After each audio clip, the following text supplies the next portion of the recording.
뭐 두 분 이야기하시는 거니까 완전하지 못한 것 같은데, 뭐 입보다는 둥 사랑스럽다는 둥 둘이서 서로 뭐 먹을 걸 못 먹었다든지 못 먹을 걸 먹었다든지 둘 중에 하나겠습니다. 등록면허 잘 차례죠? 네.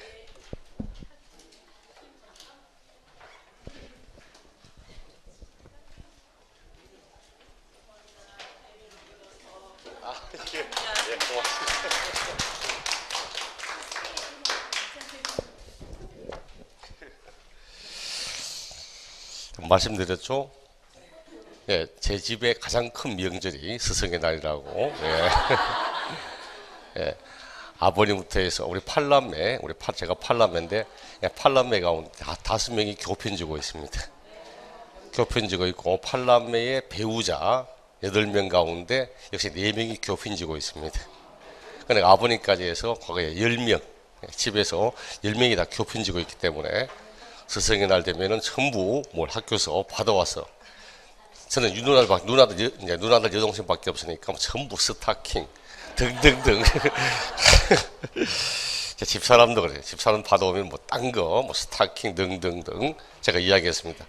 스승의 날 전에 애들한테 나는 양주 진짜 싫어한다고 이야기하라고 이야기했는데 하여튼 참 많이 받아왔던 것 같습니다. 그런 기억 참 많이 납니다. 제가 어릴 때도 뭐 아버님 이제 숙직 가시면 그 학교 숙직실 가서 같이 잤던 기억도 있고 막 그런 게 참 많은 것 같아요. 제 누나들도 그렇고 여동생도 그렇고 아버지 학교 숙직실에 가서 자고 왔던 그런 기억이 참 많기 때문에 아마 그래서 뭐 교편지는 확률이 아마 많을까, 네, 그런 생각 많이 듭니다. 보통 보니까 뭐 판사 집안에 판사나고 의사 집안에 의사나고 참 많더라고. 네, 그런 것처럼 아버님 이제 교편지가 보시니까 그 영향이 참 많았던 것 같아요. 예. 의사를 하시지 그 자, 등록면허세 한 문제 나온다 했죠. 한 문제 많이 나와야 한 문제입니다. 과거엔 2문제 나왔지만 지금은 거의 한 문제 내고 있는 편들이죠. 성격을 보니까 뭐 지방세 가운데 도 및 구세 여러 가지 이야기했죠. 우리 지방세 가운데 가장 특이한 내용 가운데 하나라고, 대부분 특광도의 세금이든지 시군구의 세금 이런데 등록면허세는 특이하게 광역지자체인 도, 기초지자체인 구 함께 섞여 있다고, 이건 꼭 기억하라고 이야기를 했고, 그 다음 취득세와 동일하게 행위세, 행위를 보고하는 세금. 우리 행위를 보고하는 세금에는 누진세 사용합니까? 안 합니까? 안 한다 했죠. 누진세는 재산과 소득에 대한 세금일 때만 누진세 나오지, 취득세, 등록면허처럼 행위를 보고하는 세금에는 누진세 없다고 이야기를 했고, 또한 동시에 행위를 보고하는 세금은 신고납부합니까? 보통징수합니까? 신고납부한다 했죠. 행위와 소득에 대한 세금 신고납부. 언제나 보통징수는 재산을 보고하는 세금은 보통징수 이렇게 이야기를 했죠. 신고납부하는 세금이며 가산세, 취득세와 동일하게 함께 적용될 거고, 시험에 나오는 지방세는 모두 물세라고 이야기를 했고, 물세가 되니까 납세지는 사람 따라갑니까? 물건 따라갑니까? 물건 따라가죠. 등록면허세도 부동산 소재지 이렇게까지 부동산 소유자, 납세 의무자, 사람 따라가는 거 아니라고 이야기를 했죠. 또 물건별로 각각 개별과세한다고 했고, 그 다음 4번 요 별표 종가세를 쓰면서도 종량세를 함께 사용한다고 하죠. 우리 시험을 하는 조세 가운데서 종량세를 함께 사용하는 세금은 오직 등록면허세밖에 없다 했습니다. 나머지 조세는 모두 금액과 가액을 바탕으로 하는 종가세를 사용하고, 등록면허세만 종가세를 사용하면서도 종량세를 함께 쓴다고 했죠. 그 밑에 보듯이 그럼 어떨 때는 종가세를 쓰고 어떤 경우는 종량세를 쓰는지 박스 보니까 설정 등기, 이전 등기 얘는 이제 종가세를 사용을 하게 됩니다. 대신 변경 등기, 말소 등기처럼 이건 반드시 꼭 기억하죠. 변경 등기, 말소 등기 이런 경우는 종량세를 사용하고 있습니다. 무엇에 따라서? 건수를 가지고 매 한 건당 얼마 받죠? 6,000원 그렇죠. 반드시 제가 여러분이 얘기했어요. 등록면허세 하면 무슨 권리인지 권리만 보면 안 된다고 했습니다. 전세권이다, 지상권이다, 저당권이다 등등 권리만 보는 게 아니고 이 권리를 무슨 등기하는지, 이 권리의 설정, 이전 등기 이런 거 하는 건지 변경 등기 말소 등기 하는 건지 반드시 꼭 확인해서 변경 등기 말소 등기 나오면 이때는 금액과 가액이 아니고 건수에 따라서 계산을 해야 됩니다. 시험에 굉장히 아니라도 종종 내용 보이고 있습니다. 대부분 전세권 말소 등기 이렇게 시작하는데 전세권만 쳐다보고는 전세 금액 이래 가시면 굉장히 많거든. 그게 아니고 반드시 이 권리에 무슨 등기하는지 반드시 확인한 다음 설정 등기, 이전 등기 나오게 되면 금액과 가액을 바탕으로 가지고 세액을 산출하고 변경 등기, 말소 등기 나오면 건수를 가지고 한다는 사실 이걸 꼭 기억을 해야 됩니다. 그다음 보통세이며 뭐 정률세를 쓰고 정액세도 쓴다고 했죠. 종량세를 쓰면 한 건당 6,000원. 과세 표준 금액이 얼마든 관계없이 한 건에 따라 똑같은 금액 6,000원 받기 때문에 정액세도 함께 쓴다고 했고, 그다음에 시험에 나오는 지방세는 모두 표준세율, 탄력세율 플러스 마이너스 100분의 50% 한다 있고, 보통세, 우리 보통세 반대가 뭐였죠?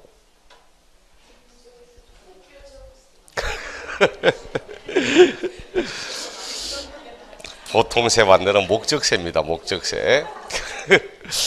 여러 가지 답이 참 많이 나옵니다. 보통세 반대하니까 뭐 특별세도 나오고 신고납부 이야기 나오기도 하고 보통 아니니까 뭐 곱빼기라는 이야기 들리기도 하고 독립세, 독립세가 아니면 당연히 부가세잖아요. 독립세고 그다음 직접세, 간접세가 아닌 직접세고 그다음 수수료의 성격을 가지고 있다.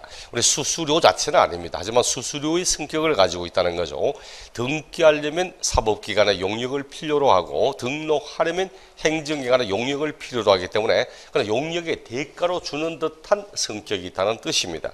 그래서 인적 용역의 대가로 주는 듯한 성격이 있기 때문에 받지 않겠다 이런 제도가 없다고 하죠. 그 밑에 면세점 제도, 취득세와 달리 받지 않겠다 이런 제도는 없고 오히려 최저 얼마는 받아야 되겠다. 최저세액제도 사용하고 있습니다.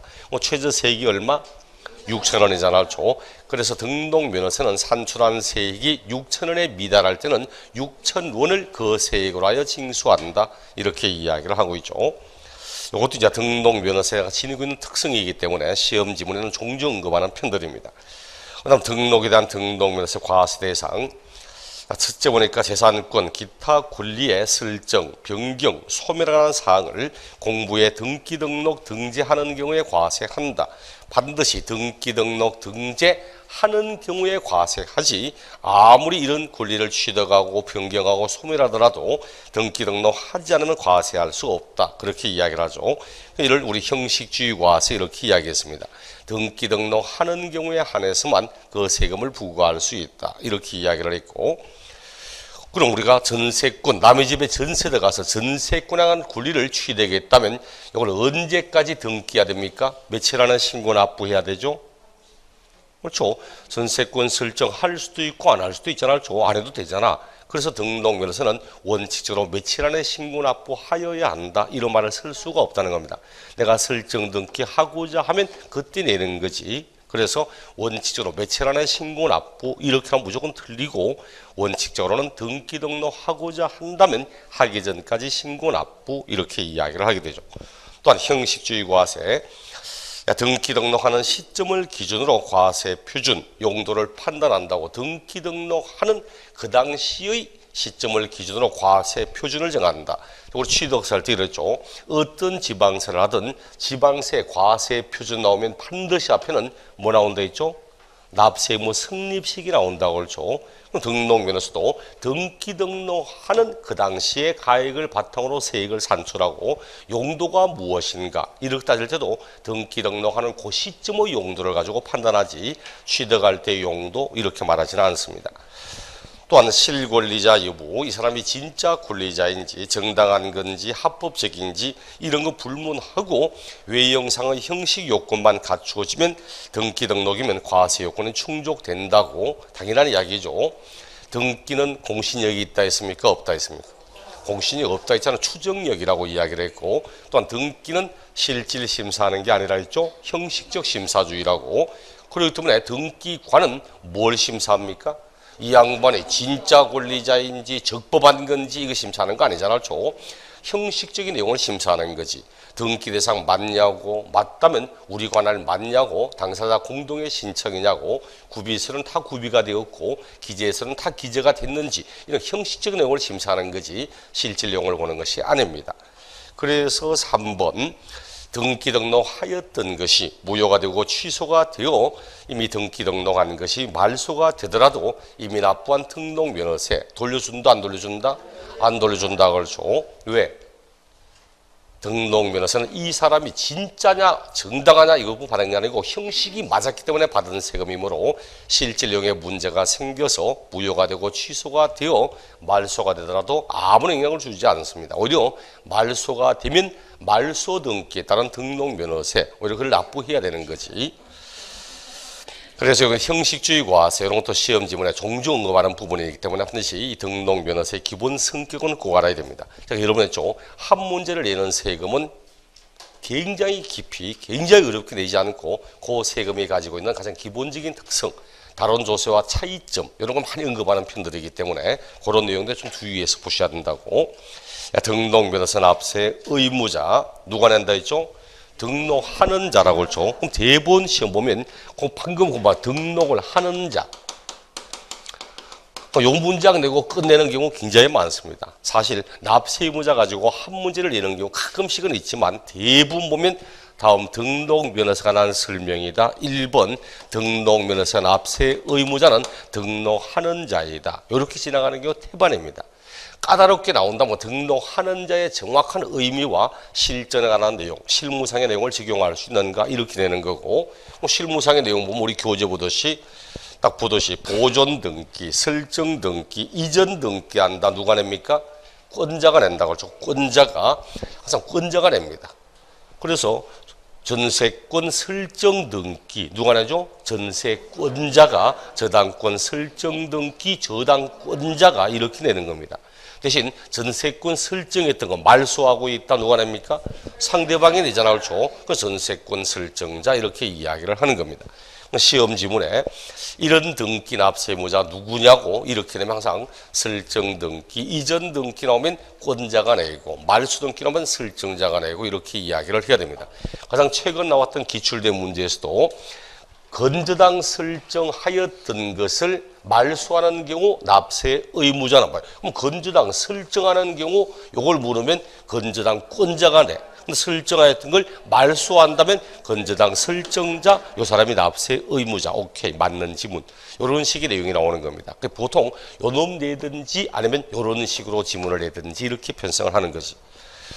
그 다음 등록에 대한 등록서 과세 표준 언제나 등록하는 당시의 가액이라 했죠. 어떤 경우에도 취득 당시의 가액을 과표로 이렇게 하면 무조건 틀린 문장 되고 등기 등록하는 그 시점의 가액을 과표로 삼게 됩니다.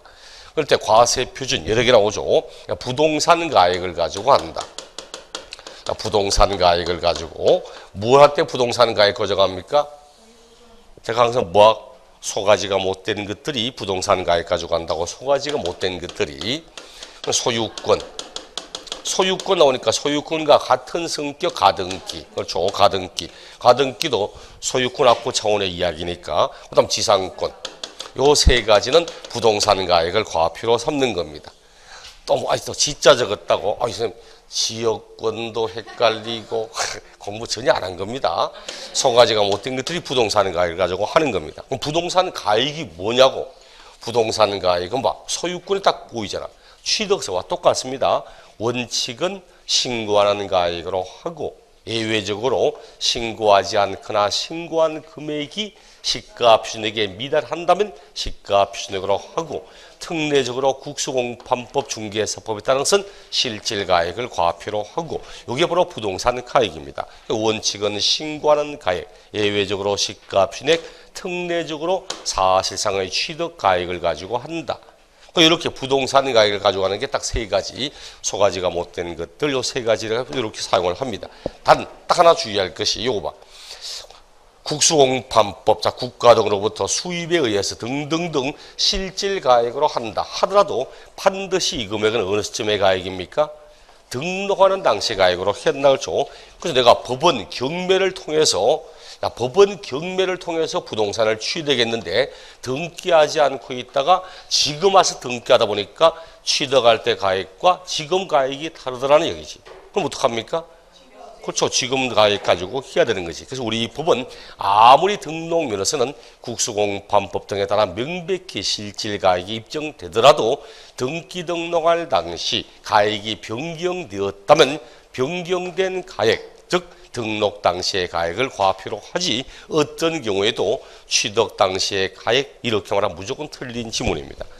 그것도 이제 뒷장 딱 넘어가니까 42쪽에 특례, 국수공판법, 부동산 거래에 관한 법률 나오고 주의, 사실상 취득가액이 입증되는 경우에도 자산 재평가라든지 감가상각 등으로 등기 등록 당시 가액이 변경됐다면 변경된 가액, 즉 등록하는 그 당시 법인장부 등에 따라 입증되는 금액 이를 과표로 한다. 단골 지문입니다. 시험에. 아무리 실질가액이 입증되더라도 자산 재평가라든지 감가상각 등으로 인해서 등록할 당시 가액이 변경됐다면 반드시 등록하는 당시의 가액, 변경된 가액을 과표로 삼는다는 사실. 그 다음 채권 금액으로 한다. 알죠? 채권 금액, 저당권. 그렇죠? 저당권이라든지 가압류라든지 가처분이라든지 경매 신청이라든지 자, 요거 내용들은 뭘로 한다고? 그렇죠. 얘들 공통점이 뭡니까? 요 네 가지의 공통점이 채권 확보의 수단이잖아. 그렇죠. 내가 타인에게 돈 빌려주고 저당권을 설정해 두었다. 설정해 둔데 돈 갚지 않더라. 그럼 저당권을 바탕으로 경매 신청. 저당권 신청, 저당권 등기해 두지 않고 빌려준데 갚지 않더라. 그럼 일단 가압류, 가처분해 두고 그도 갚지 않더라. 경매 신청 모두 채권 확보의 수단입니다. 그럼 요걸 등기하는 목적 자체가 자기 채권을 위한 목적이니까 하듯이 채권 금액을 과표로 삼게 됩니다. 그래서 채권 금액을 과표로 하되 요 채권 금액이 이제 문제에 가끔 나오는 것이 채권 금액이 일정한 경우와 채권 금액이 일정하지 않는 경우 두 가지잖아. 채권 금액이 일정하지 않다, 채권 금액이 일정하다 무슨 뜻이라고 했죠? 거기 보니까 일정한 채권 금액이 있을 경우는 채권 금액을 가지고 하지만 일정한 채권 금액이 없을 때는 이게 뭐라고? 그렇죠. 요건 무슨? 건저당이라고 했죠. 저당권과 건저당의 차이라고 했습니다. 저당권은 뭐하죠? 저당권은 현재 발생된 채권 채무를 기재하는 게 저당권입니다. 현재 발생된 겁니다. 이렇게 저당권을 하면은 그 변제 기일이 언제고 이율이 몇 프로 다 나와. 그리고 돈 갚으면 저당권은 반드시 말소를 합니다. 근데 건저당은 현재 발생된 채권 채무입니까? 아니죠. 그렇죠. 장래에 발생할 수 있는 내용을 기재했다가 미래에 가서 종결 짓고자 하는 것이 현재 발생된 채권 채무가 아닙니다. 그래서 그 내용은 다음에 돈 다 갚는다고 해서 반드시 말소하고 할 필요 없잖아. 그렇죠. 계속 달아나도 되거든. 다음에 또 빌릴 수 있는 걸 돈 빌릴 때마다 저당권에다가 말소하고 저당권 말소하고 이럴 필요 없잖아. 건저당 설정해 두었다가 계속 달아놓고 갈 수도 있거든. 이런 식이다 보니까 건저당 설정할 때는 현재 발생된 채권 채무가 아니기 때문에 요거는 지금 여기에 채권 최고액 얼마 말고 채권 최고액이 얼마라는 거지 정확히 얼마 빌렸다 이건 알 수 없는 부분이거든. 그래서 이 경우도 이제 일정한 채권 금액이 없다. 이럴 때는 채권의 목적이 되는 금액 등 즉 채권 최고액 이 금액을 과표로 한다. 이렇게 이야기를 하는 겁니다. 가끔씩 나오는 지문이야. 그 두 번째 일정한 채권 금액이 없다면 채권의 목적이 된 금액 또는 처분에 제한 목적이 된 금액 이를 과표로 한다는 사실 자주는 아닌데 가끔은 보입니다. 그 다음 건수에 따라서 한다. 어떤 경우? 말소 등기, 변경 등기, 그렇죠. 변경 등기, 말소 등기는 건수에 따라서 계산을 하게 됩니다. 또 뭐 동일한 채권에다 추가 담보할 때도 마찬가지야. 동일 채권에 대해서 추가로 담보할 때도 요걸로 합니다. 건수에 따라서 예를 들어 갑이라는 사람이 은행에 가서 자기 주택을 담보로 제공을 하고 2억의 대출을 받았습니다. 융자를 받아서. 그럼 일정한 저당권 설정한다면 저당권 설정의 채권 금액 2억. 2억에 곱하기 1000분의 2. 2억에 1000분의 2 얼마죠? 2억 곱하기 1000분의 2 얼마입니까? 어떻게 200만 원 나와? 요 2가 있고 2가 있는데 어떻게 200만 원 나올 수 있지? 얼마? 400만 원. 나한테 100만 원만 주시면 제가 알아서 처리해 드릴게. 40만 원 나옵니다. 40만 원. 40만 원 나와. 40만 원 누가 냅니까? 누가 내야 돼요? 저당권자, 은행이 내는 겁니다. 자, 이렇게 내서 다음에 변제기일이 도래했기 때문에 돈 갚으랍니다. 은행에서 돈 나 지금 돈 없는데 대출 기간 연장하면 안 되냐? 그건 당신 사정이고 연장 안 된답니다. 왜 안 되냐니까 당신이 빌려갈 당시만 해도 당신 집이 요 정도의 가치는 충분히 있었는데 주택 가격이 하락했기 때문에 지금은 요만큼의 가치가 없답니다. 돈을 갚든지 정 안 되면 추가로 담보를 제공하든지. 그래서 같은 채권, 요 같은 채권 2억 때문에 이 사람이 추가 담보, 토지를 추가로 담보 들어갑니다. 담보 들어가도 얘도 저당권 설정합니다. 얘 저당권 설정할 때 채권 금액 2억 곱하기 1000분의 2, 40만 원 이렇게 계산합니까? 이렇게 계산하면 채권 금액이 4억 된다. 채권 금액이 4억 돼버립니다. 그래서 우리 법은 동일한 채권을 위하여 추가로 담보 들어갈 때는 이미 채권 금액 2억에 대해서는 등록 변호사가 다 납부된 상태이기 때문에 같은 채권을 위해서 추가 담보 들어갈 때는 건수에 따라서 계산하도록 하고 있는 겁니다. 그래서 우리 건수에 따라 할 때 보통 변경 등기, 말수 등기 하지만 굳이 한 가지 더 한다면 동일 채권에 대하여 추가 담보 등기, 동일 채권에 추가 담보 들어갈 때도 건수에 따라서 한다. 이렇게 이야기하는 것도 있습니다. 그다음 등록 면허세 세율, 등록 면허세 세율도 소유권 말고 봐요. 소유권이 아닌 내용 밑에 지상권, 전세권, 지역권, 임차권 등등 소유권 이외 권리에 관한 세율은 모두 뭐밖에 없습니까? 1000분의 2 하나밖에 없어. 변경 등기, 말수 등기야 원래 건수에 따라하는 거고 그러니까 변경과 말수 빼고는 설정 등기, 이전 등기는 모두 1000분의 2밖에 없습니다. 대신 소유권에 관한 세율은 좀 다양하게 나오잖아요. 근데 이렇게 소유권 세율 할 때 우리 취득세 세율 뭐였죠? 상상8 했잖아요. 상상8 그리고 무815 유언투 그리고 법팔로 이렇게 했을 때 등록 면허세 물으면 무조건 뭐 하라고? 큰 놈만 찾으라고 해서 큰 놈만. 여기 바로 등록 면허세 소유권 세율입니다. 그 등록 면허세 소유권은 농지든 말든 비영리든 말든 무조건 상속받으면 1000분의 8. 상속 외의 무상 승계 취득 1000분의 15. 유상 취득은 무조건 그냥 2%. 그리고 보존 등기 1000분의 8. 이게 소유권 등기 등록 면허세 세율입니다. 이렇게 보고 제가 여러분 저 취득세 물으면 그냥 플러스 2% 하면 2.3, 2.8 가면 취득세가 되는 거고 요대로 하면 등록 면허세 되는 거고 이렇게 하죠. 그래서 이제 소유권 볼 때는 이렇게 상상8, 무815 등등등 이런 내용을 보시고 그다음 소유권이 아닌 권리의 세율은 1000분의 2. 딱 한 가지밖에 없으니까 대신 소유권이 아닌 내용은 세율이 몇 프로인가 보다도 과세 표준을 묻는다. 과세 표준을. 근데 이미 과표 다 나왔어 이게. 소유권 가지고 하는 것. 자, 부동산 가액을 과표로 한다. 소유권, 가등기, 지산권. 그다음 저당권, 가압류, 가처분, 경매 신청은 채권 금액으로 하고. 그럼 남는 게 뭐 있어? 남는 거 전세권은 전세 금액으로 하고 지역권은 요역지 가액으로 하고 그것밖에 없잖아요. 그렇죠? 이런 것처럼 지상권, 부동산 가액, 전세권, 전세 금액, 지역권, 요역지 가액, 임차권, 월 임대차 금액, 그리고 채권 금액, 가등기, 부동산 가액 이런 내용도 봅니다. 소유권을 볼 때는 세율을 보고 소유권의 내용을 볼 때는 과세 표준을 보고 작년 시험 같은 경우는 소유권 세율을 물었지만 실제 소유권 세율을 묻는 게 정상적인 내용은 아닙니다. 왜? 소유권은 원래 등록 면허세입니까? 소유권은 취득세잖아요. 취득세가 과세 물건의 소유권을 취득하여 취득한 소유권 등기하는 건 취득세고 등록면허세는 소유권 아닌 권리에 관한 부분이 등록면허세거든.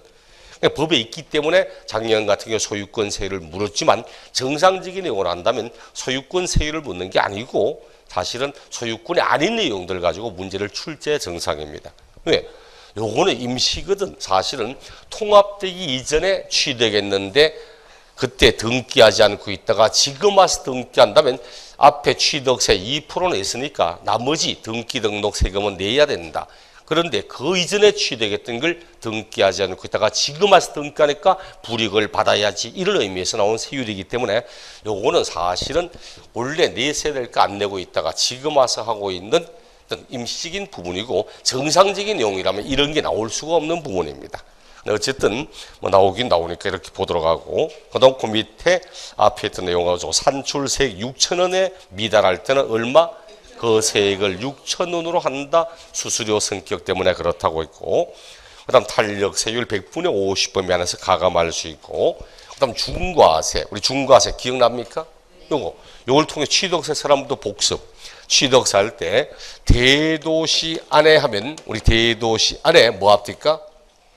대도시 안에 법인을 설립하고 그다음 지점 등을 설치하고 대도시 안으로 법인을 전입하잖아요. 그렇죠? 이럴 때 앞에도 이론할 때도 했습니다. 이럴 때 법인으로서의 권리했던 능력을 가지려면 뭘 해야 됩니까?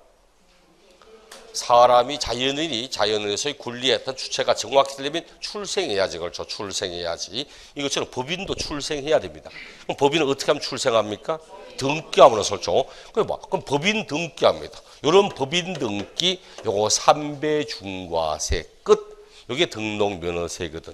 그 법인의 설립 등기, 지점의 설치에 따른 등기, 전입에 따른 등기, 3배 중과세 이렇게 묻는 겁니다. 내용은 안 물어. 그 밑에 제가 주의해서 막 똑같이 취득처럼 비영리도 중과대상에 해당이 된다. 서울이 아닌 곳에서 서울로 만약 이전하는데도 똑같이 대도시 안의 내용으로 포화 중과세하고, 그다음 뭐 도시영업종 중과 제외, 산업단지 제외. 하지만 얘는 취득세 할 때 묻지 등록세 할 때 묻지 않습니다. 등록면허세는 그냥 법인의 설립, 지점 등의 설치, 법인의 전입 등에 따른 등기, 3배 중과세 이런 내용 보면 되지 내용 자체를 볼 필요는 없습니다. 또 어떤 분 굉장히 좀 궁금한 게 많으시면서 3배 중과세 하는데 그럼 세율이 몇 프로라는 이야기입니까? 알 수 없습니다. 세율이 몇 프로인지. 왜? 법인의 설립 등기는 그 법인의 자본금에 따라서 금액이 달라져. 1억짜리 법인을 설립하는 것과 1000억짜리 법인을 설립할 때 똑같은 세율을 적용하지 않습니다. 법인의 자본금에 따라서 세율 자체가 달라져요. 그렇기 때문에 3배 중과세 하더라도 설립 등기할 때 자본금액에 따라서 세율 자체가 다르기 때문에 3배 하면 세율 다 달라지기 때문에 몇 프로인가 이런 말 하지는 않습니다. 그냥 3배 중과세 한다. 이렇게 이야기를 하는 거지. 뭐 작년 시험 같은 건가 저작년에 뭐 5배 중과세 뭐 틀린 지문 뭐 그런 식의 내용이니까 그냥 오직에 3배 중과세 딱 그거만 알면 됩니다. 그다음 등록면서 부가와 징수, 납세지는 뭘 따라간다 했죠? 물건 따라간다고 했죠. 그런데 그 밑에 주의 7번 나오지. 7번 저작권, 출판권, 저작인접권, 특허권, 실용신안권, 디자인권, 컴퓨터 프로그램 저작권, 데이터베이스 제작자의 권리, 지식재산권 담보권. 얘들은 권리자, 사람 따라간답니다. 사람. 얘들 공통점이 뭐라고 했죠? 얘들 공통점이 사람의 머릿속에서 나온 지적 권리라고 이야기를 했습니다. 사람의 머릿속에서 나온 권리야. 권리 행사에 특정 장소라는 것이 고정될 수가 없는 지적 재산에 관한 지적 권리입니다. 저작권, 출판권, 저작인접권, 특허권, 실용신안권 등등등 이런 내용의 지적 권리에 관한 부분이기 때문에 이건 어떤 특정한 장소라는 게 고정될 수가 없거든. 그래서 제가 한번 이런 얘기했죠. 과거에 SBS에서 임꺽정 드라마 했습니다. 임꺽정 드라마 했습니다. 저자가 누구더라? 임꺽정의 저자가 이 양반 임꺽정이 원래 경기도 양주 출신입니다. 양주. 경기도 양주 쪽의 출신인데 임꺽정의 저자가 누굽니까? 벽초 홍명희 선생입니다. 벽초 홍명희라고 이 양반이 북한의 부수상까지 부주수까지 지냈던 사람이거든. 월남해가지고 월북해가지고 있습니다. 그 자녀도 지금 북한에서 상당히 고위직에 있습니다. 근데 어쨌든 요 사람이 월북해가 있잖아. 지금은 물론 돌아가시고 있지만 그럼 이 저작권이 이 사람한테 있습니다. 이 드라마 할 때 저작권료 줬다 안 줬다? 줬습니다. 제3국을 통해서 우회하여서 저작권 줬습니다. 이게 저작권 안 주고 만약 드라마 해봐. 위에서 걸면 저자의 자녀가 걸면 걸려요 이게. 제3국을 통해서 우회해서 저작권 줬습니다. 저작권 같은 경우는 어떻게 돼? 특정 장소라는 게 없거든. 그래서 저작권자의 주소지 이런 식으로 갈 수밖에 없는 겁니다. 그래서 반드시 꼭 이 용어 기억하고 나머지는 절대 사람 따라가지 말자. 얘들만 사람을 따라가고 나머지는 사람 따라가지 않습니다. 조금 혼동될 수 있는 것이 8번 상표, 서비스표 요 놈을 섞어버리면 아마 혼동될 확률도 있어. 저작권, 출판권, 상표권 하면 얘도 꼭 지식재산권이든 지적재산권이든 산업재산권이니까. 하지만 상표, 서비스표는 자기가 판매하는 상품이 있을 때만 상표권이 나옵니다. 자기가 제공하는 서비스가 있을 때만 서비스권이 나와. 출판권은, 저작권은 이 책 안 팔아도 되죠. 내가 책을 지어서 딱 짓고 난 뒤에 저작권 등록하고 이 책 출판 안 해도 상관없습니다. 특허권도 마찬가지야. 과거에 보면 세상에 이런 일이 이럴 때 초원에 계시는 영감님이 비닐하우스 안에 자기 특허가 안 내용 쭉 해놨더라고. 실제 나왔던데 그거 보니까 비닐하우스 안에 특허권이 수십 장이 걸려 있더라고. 문제는 그 수십 장 특허권 가운데 상품화된 건 단 한 건도 없다는 거예요. 상품화 안 돼도 저 특허권 나옵니다. 근데 상표권은 반드시 자기가 판매하는 상품이 있을 때만 상표권 나오거든. 그래서 상표, 서비스표는 그렇게 제공하는 상품, 서비스표처럼 뭘로 한다고? 그런 상품을 판매하는 주된 사무소, 소재지 이렇게 하지. 상표권에서도 상표권자 따라가지 말라고 아마 섞었을 때 걔가 제일 혼동될 수 있는 부분입니다. 하지만 헷갈릴 이유가 없잖아요. 걔들은 표를 내거든. 상표, 서비스표 딱 표를 내고 있으니까 이렇게 표를 내고 있는 놈, 요 놈 빼고 나머지 지적권리 이래 보시면 됩니다. 그 다음 면허는 신경 쓰지 말고 그 다음 등록에 대한 등록면허세 신고 납부 요건 좀 주의해야 되죠. 취득세와 항상 혼돈하지 않도록 해야 될 거고 이렇게 취득세 같은 경우 원칙은 뭐였다? 취득세는 원칙적으로 며칠 안에 신고 납부한다? 취득세는 원칙적으로 취득한 날부터 60일 이내 신고 납부하고 그 다음 예외적으로 이날과 상관없이 취득한 걸 등기 등록하고자 한다면 등기 등록하기 전까지 신고 납부하고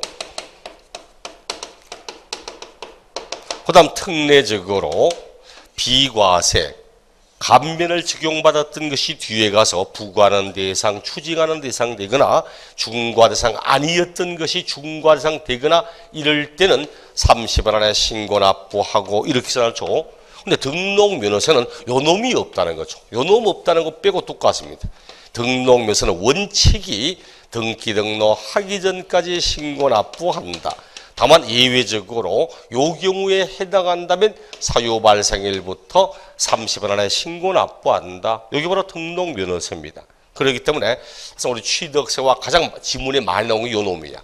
꼭 취득세처럼 등록면허세 문제를 내면서도 등기 등록 후 60일 안에 이를 신고 납부한다는 등 이런 식으로 언급하는 경우 종종 많습니다. 반드시 취득세 내용과 비교해서 취득세는 원칙적으로 60일 안에 이르지만 등록면허세는 내가 남의 집에 전세 들어갔다고 60일 안에 전세권 설정 등기 해야 되고 이런 건 없거든. 내가 하고자 할 때 한다. 그때 신고 납부하면 되는 거고 이런 거니까 이런 데에 혼동되지 않도록 하는 겁니다. 자, 그리고 등기 등록하기 전까지 신고 납부 그리고 등등등 나오는데 밑에 주의 신고하고 납부하여야 한다. 이 경우 등기 등록하기 전에 신고 납부 30일 안에 신고 납부 근데 신고 안 했습니다.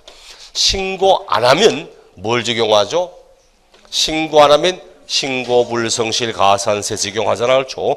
근데 납부는 했답니다. 신고는 하잖아요. 납부했다고. 납부했다는 이야기는, 세금을 낸다는 이야기는 과표가 얼마며 세율을 얼마를 곱하니까 세금이 얼마 나왔다, 이걸 내고 있는 거잖아. 그럼 세금 낸다는 의미는 이미 과표와 세액을 신고하는 의미가 내포된 걸로 보는 겁니다. 우리 이 법은 신고하지 않았다 해도 세금을 납부하였다면 신고하고 납부한 걸로 보아서 무신고 가산세 이런 거 적용하지 않는다고 이야기를 합니다. 단 얘는 취득세와는 아무 관계 없습니다.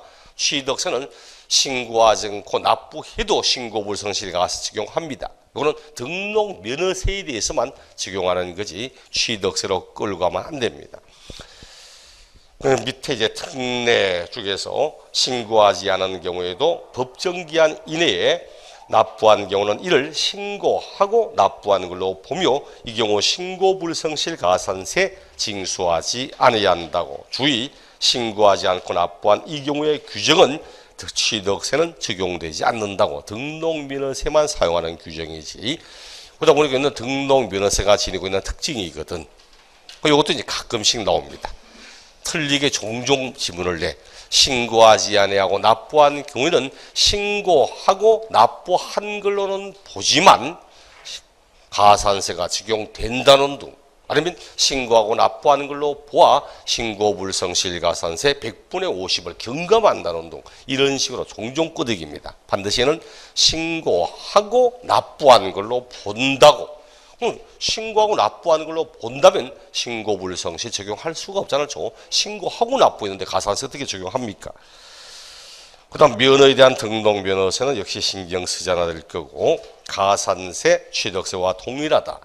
신고불성실, 과소신고 몇 프로? 과소신고 10%, 무신고 20%, 부당무신고 40%, 부당과소신고는 40%에다가 플러스 뭐 어쩌고저쩌고 한 10% 더가요. 그 다음 납부불성실 하루 경고할 때마다 1일,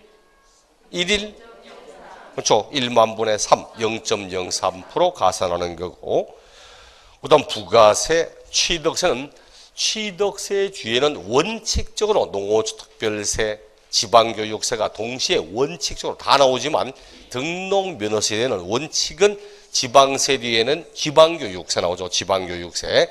그리고 예외적으로 등록면허세를 감면받았다면 감면받은 금액의 20%의 농특세 나오지.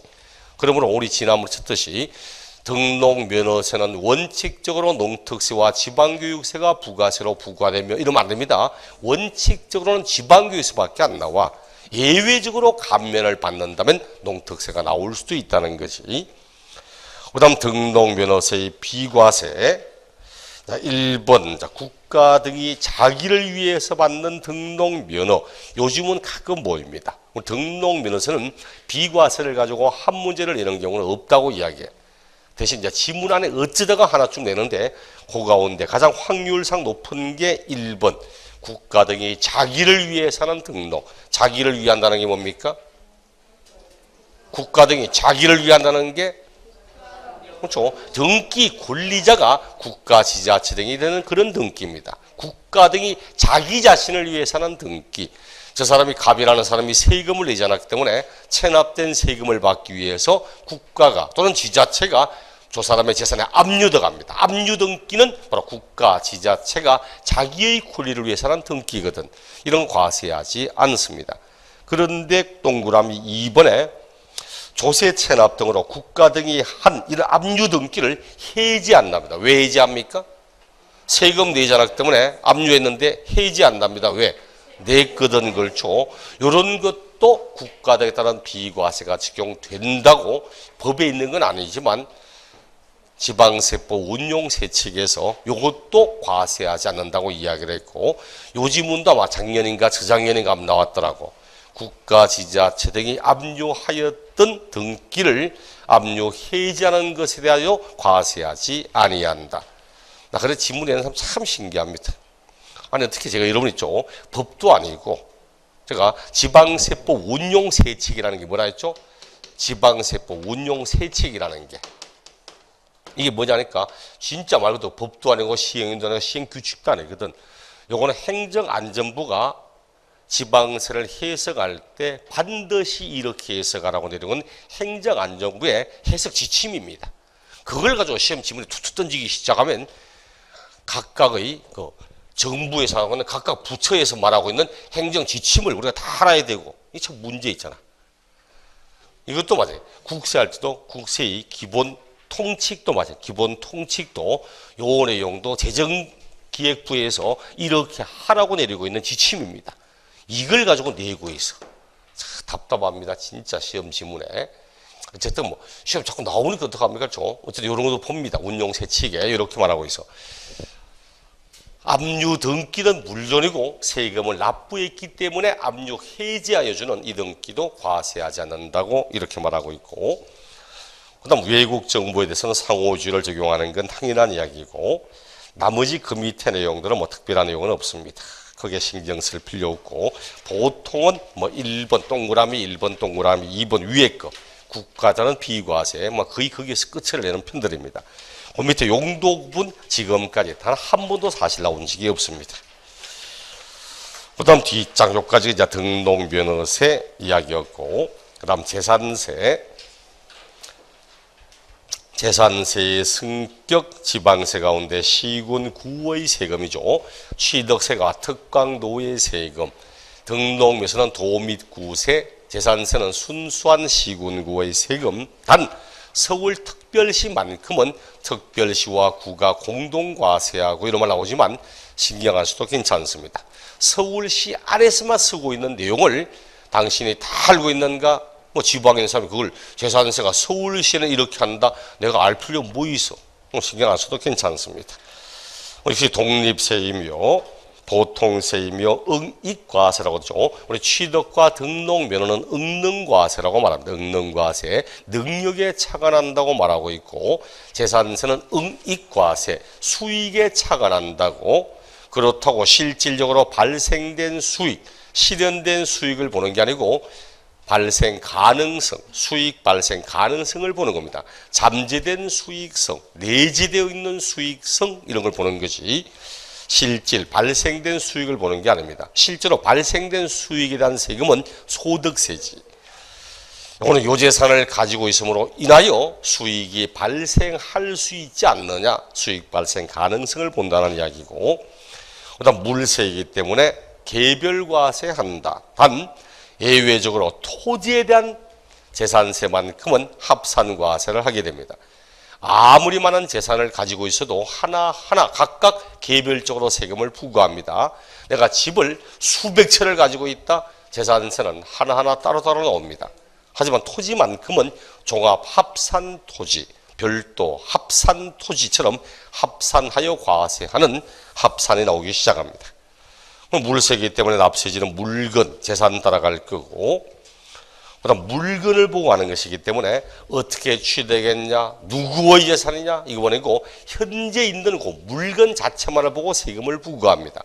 그러므로 과세 표준할 때도 개인 소유와 법인 소유에 따라 과표가 달라진다든지 그러면 인적사항을 보는 거잖아. 그러면 안 됩니다. 누구의 재산이라고 하든 어떻게 취득했다고 하든 현재 그 물건을 보고 과세하는 거지, 어떻게 취득했는가, 취득한 방법에 따라서 국가 등으로부터 취득했다 이런 거 아무 관계없다는 겁니다. 그 다음 종가세를 쓸 거며, 그리고 이제 비례세를 쓰면서도 누진세를 함께 사용하고 있죠. 재산과 소득에 대한 세금은 이제 누진세가 나오기 시작합니다. 재산세도 비례세를 쓰면서도 누진세를 사용하고 있고, 그 다음 현황부과의 원칙 뭐였죠? 현황부과의 원칙, 공부상의 현황과 사실상 현황에 따르면 뭘 따라가자? 사실상의 현황에 따라 세금을 부과하자는 거죠.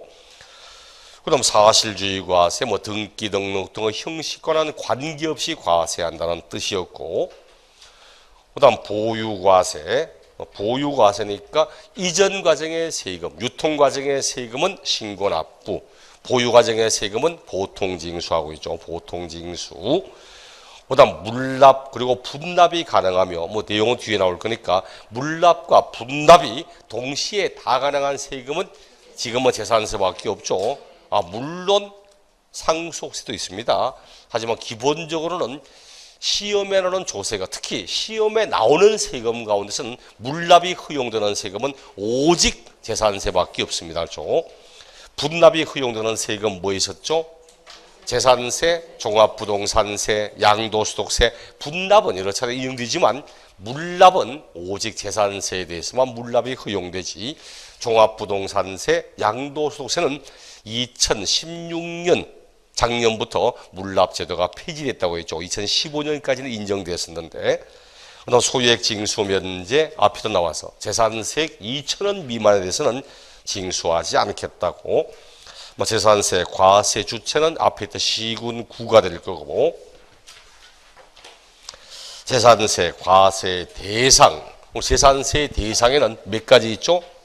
5가지 있잖아요. 5가지 토지, 건축물, 토지와 건축물과 그리고 주택 그리고 선박과 항공기, 선박과 항공기 요 5가지를 대상으로 과세하고 있죠. 그렇다면 요 가운데 가장 특징적인 것은 제가 뭐라고 했죠? 제일 특징적인 게 주택이라고 있잖아요. 주택 그렇죠. 우리 취득세 과세 대상 보세요. 취득세 과세 할 때 주택 따로 말합니까? 취득세 대상에는 토지, 건축물, 그다음 선박, 항공기, 차량, 기계, 장비, 광업권, 업권, 임목 이래 가지 주택을 따로 말하지 않습니다. 근데 여기는 토지도 있고 건축물도 있음에도 불구하고 주택을 따로 말하고 있잖아. 그 말은 주택은 어떻게 하겠다는 이야기죠? 토지에도 포함시키지 않고 건축물도 포함시키지 않고 주택은 토지와 건축물을 일괄하여 주택에 대한 세금으로 따로 부과하겠다는 거잖아. 그 재산세 납기할 때도 토지는 9월달, 건축물은 7월달, 얘는 절반씩 나누어 절반은 7월달, 절반은 9월달, 주택의 납기는 따로 말하고 있잖아요. 그런 것처럼 주택은 반드시 어떻게 한다고?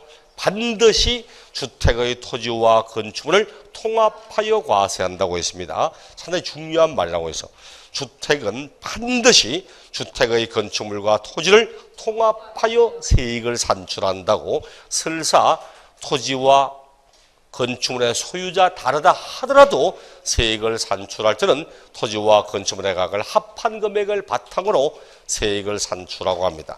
반드시 그렇게 합치랍니다. 왜? 좋아. 반드시 합치랍니다. 왜?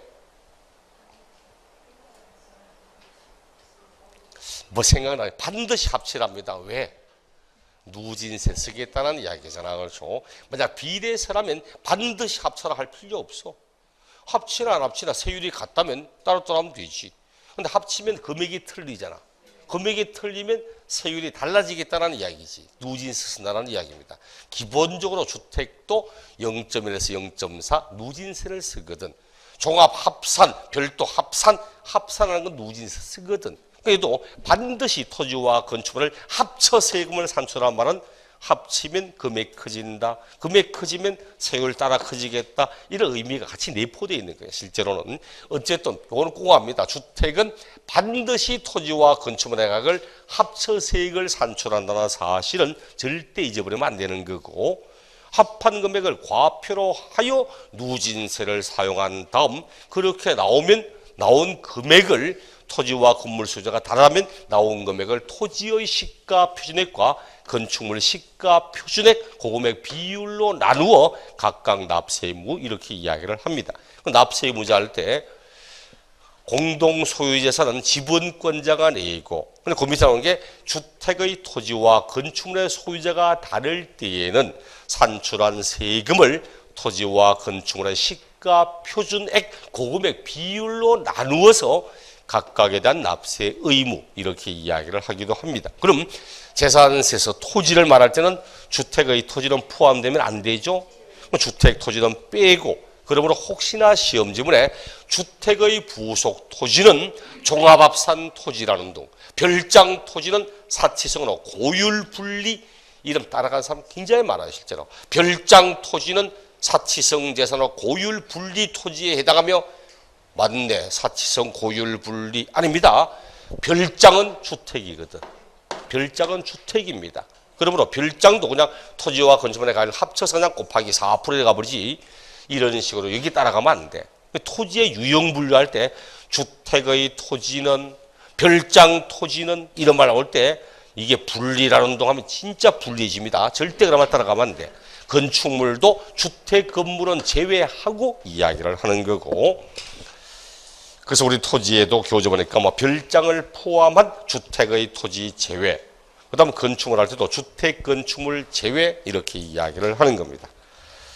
자 그리고는 토지에 대한 재산세 대상 구분 나오죠. 잠시 후에 요놈부터 보겠습니다.